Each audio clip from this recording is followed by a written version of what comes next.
Hi, I'm Jimmy. In this video, we're looking at Nvidia stock, ticker symbol NVDA. So this video is part of our new series where we're analyzing all 7 of the Magnificent 7 stocks to try to find out which ones look the best, or let's say which ones are the best buy right now. So when it comes to Nvidia stock right now, we're going to look basically at what are the basics of Nvidia's business, what are some recent developments, what's the fair value for Nvidia stock, and then finally, is Nvidia a good buy today? Then when we jump over to the Investors Grow website, by the way, if you'd like to get access to this website, I'll leave a link in the description below. But basically, when we zoom in on Nvidia's chart, well, we can see that Nvidia is up a bit more than 200% over the past year, which is kind of crazy. Normally, I don't start with the price chart, but it's really obscene how far this stock has run. But as we'll come to see in a minute, a lot of it is fairly well deserved. For now, let's jump into the basics of Nvidia's business and look at how they segment their revenue. So this data is under the segment section of the website. And we can see that when we zoom into the chart, well, United States makes up the vast majority of the revenue for Nvidia. Coming in right behind that is Taiwan, then China, and then all the other countries make up about 17% of total revenue. Now, when we jump over to the revenue by end user, I actually think that this chart tells a far more interesting story. So here we can see that the data center dominates the revenue, making up about 78% of total revenue in the last fiscal year. The green section, this is gaming graphics cards. Now, by the way, gaming graphics cards is how NVIDIA was started. If you think about all like the GeForce graphics cards that they had, this is how they made their name. They've always had high quality graphics cards. But I just want to point out that gaming only makes up in the last fiscal year about 17% of revenue. Now, if we were to roll back just, let's say 5 years ago to 2019, the green section here is significantly larger than data center. So rolling back to 2024, I just wanted to point out that there's been a dramatic shift in their business model over the past few years. And we're going to really see that with some of the numbers. But before we do, I just want to talk real quick about NVIDIA's earnings. So depending on when you're watching this video, we're shooting this video right before earnings are about to be announced for the first quarter for fiscal year 2025. But let's go back to a chart of the past few quarters where we look at what analysts were expecting for earnings per share for NVIDIA stock. Now, we can see that analysts have expected over the past 4 quarters for there to be a decent amount of growth in earnings per share. But now when we add what the actual numbers were to most of these bars, the blue lines are what actual numbers were, well, we can see that the blue lines have topped analysts' expectations for each of the past 5 quarters. So, although we don't really know what analysts, what the earnings per share, the actual earnings per share are going to be for the most recent quarter, by the way, I will put what the actual numbers were in the comments below if you're curious. I'm going to just assume that they are about in line with analyst estimates throughout the rest of this video and as we try to come up with a fair value for this stock. And if history is any indication, that's probably a bit conservative, but I don't really mind being conservative considering what we're looking at is trying to look at a bigger picture. Okay, now let's jump back to the website. Now we're going to look a little bit at the financials. And to make these numbers a bit more readable, we're going to zoom into all the different charts. Now, on this particular chart, if you're ever on the website and you happen to be looking at annual numbers, you might notice that down here at the bottom of the chart, well, we actually point out when the fiscal year ends for each company. Now, NVIDIA happens to end their fiscal year at the end of each January. So they've already completed fiscal year 2024, despite the fact that we're only about halfway through it, calendar year 2024. That's why I said earlier, they're about to report first quarter earnings for 2025. They're already on to the next fiscal year. So now to get a better understanding of how these numbers look, we're going to break down the revenue by end use. First up is gaming.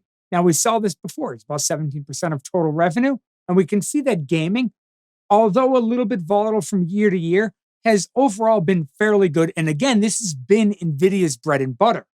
But now when we jump over to their data center revenue, We can see that revenue jumped from about 15 billion in fiscal year 2023 to over 45 billion in a single year.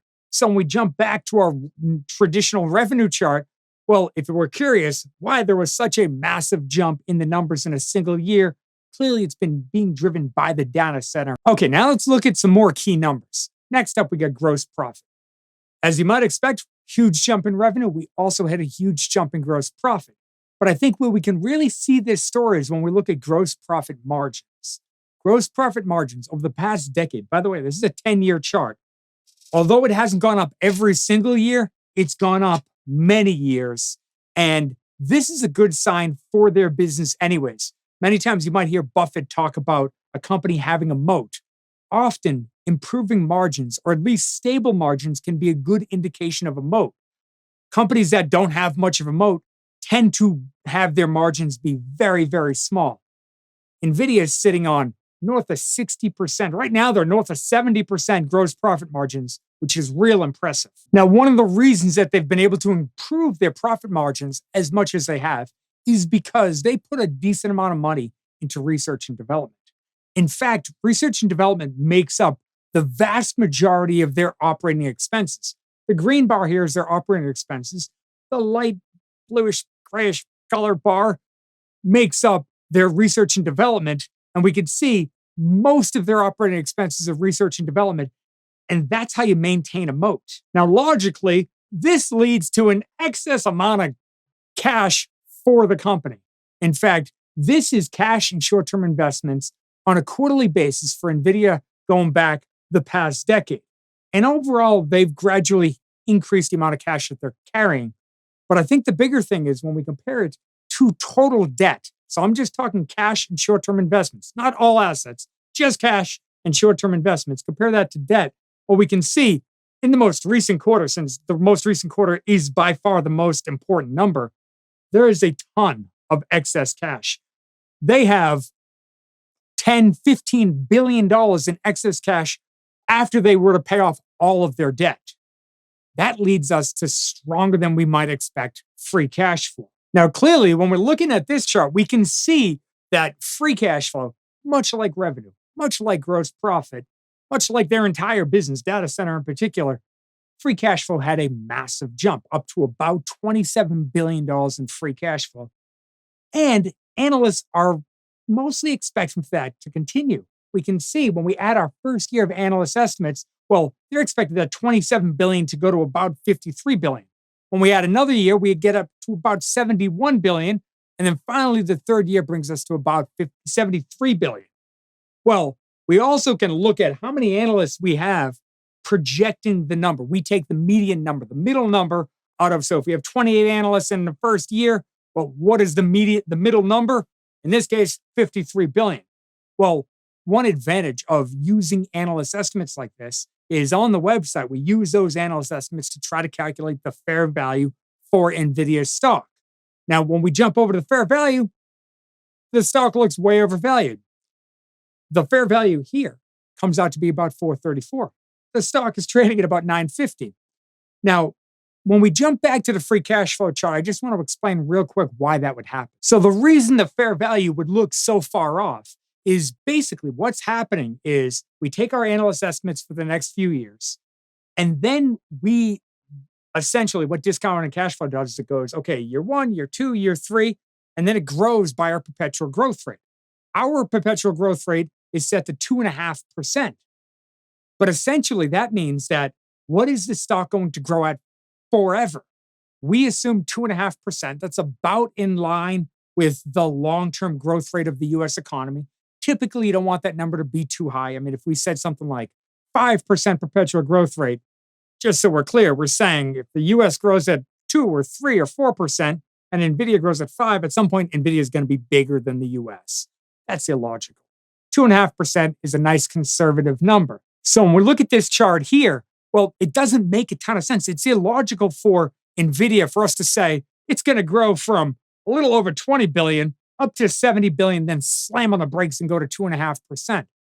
So in the case where we're looking at a high growing stock, a fast growing, like frankly, any one of the Magnificent Seven stocks that we're analyzing in this series, Well, it makes far more sense to extend the time period out. Now, in our case, we're extending this out to about 10 years. So we're taking an average growth rate of 15%, and then we're going to gradually stair step that growth rate down. So, in theory, the growth rate for the first blue lines are computer calculations, by the way, are that growth rate is coming off 15%. It gets smaller and smaller and smaller until it gets to our last year. In our case, the final year is about $132 billion. By the way, if you're curious, if you're looking for a comparison point, I believe in 2028, Microsoft is expected to do about $130 or so billion in free cash flow. So, although 130 billion sounds like a massive number for Nvidia, given the industry, given how this company has been growing and the potential for AI over the next decade, I actually don't think this is totally unreasonable. And also, if you're curious, the other settings that we're using are right above my head here. Basically, the most important one is we're using required rate of return of 9%. If you were to use a higher required rate of return, it would decrease the fair value. Want a greater return? Pay a lower price.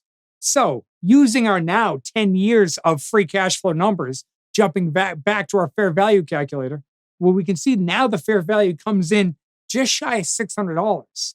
Right now, Nvidia's stock is trading just short of $1,000. So, as we might have expected, Nvidia's stock is a bit overvalued at the current price. Now, if you're curious how to research a stock, I will leave a link right over here and in the description below for a video that we did called 8 Steps to Analyze a Stock. And if you'd like to sign up to get access to the websites that we've been using for this entire analysis, I will leave a link to that in the description as well. And thank you so much for sticking with me all the way to the end of the video. I really do appreciate it. Thank you, and I'll see you in the next video.